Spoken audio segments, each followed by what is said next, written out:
நேற்று வடித்த சோறு கொஞ்சம் மீதம் இருந்தது. அதை இன்றைக்கி காலையில் உப்புமா மாதிரி தான் ரெடி பண்ணிட்டேன்.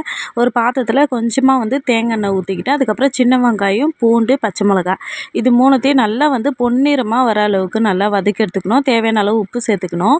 அதுக்கப்புறமா பார்த்திங்கன்னா நம்ம சோறு இதில் சேர்த்துக்கணும். சேர்த்துட்டு நல்லா கலரி விட்டுட்டு சோறுக்கு தேவையான அளவு கொஞ்சமாக உப்பும் சேர்த்துக்கலாம். கருவேப்பிலையும் சேர்த்துக்கோங்க.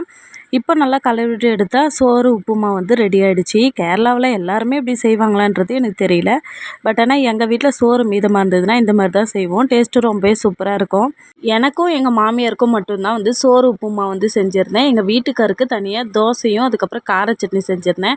இந்த கார சட்னி ரொம்ப டேஸ்ட்டு சூப்பராக இருக்கும். அதாவது கொஞ்சமாக தேங்காய், ரெண்டு சின்ன வெங்காயம், கொஞ்சமாக மிளகாத்தூள் இது எல்லாத்தையும் பேஸ்ட்டாக அரைச்சிட்டு தேவையான அளவு உப்பு சேர்த்துக்காங்க. எப்பவும் போல தான் எண்ணெய், கடுகு, கருவேப்பிலை போட்டு தாளிச்சா சூப்பராக சட்னி ரெடி ஆயிடுச்சு. ட்ரை பண்ணி பாருங்கள். இந்த வீடியோ பிடிச்சிருந்தா லைக் பண்ணுங்கள், சப்ஸ்கிரைப் பண்ணுங்கள்.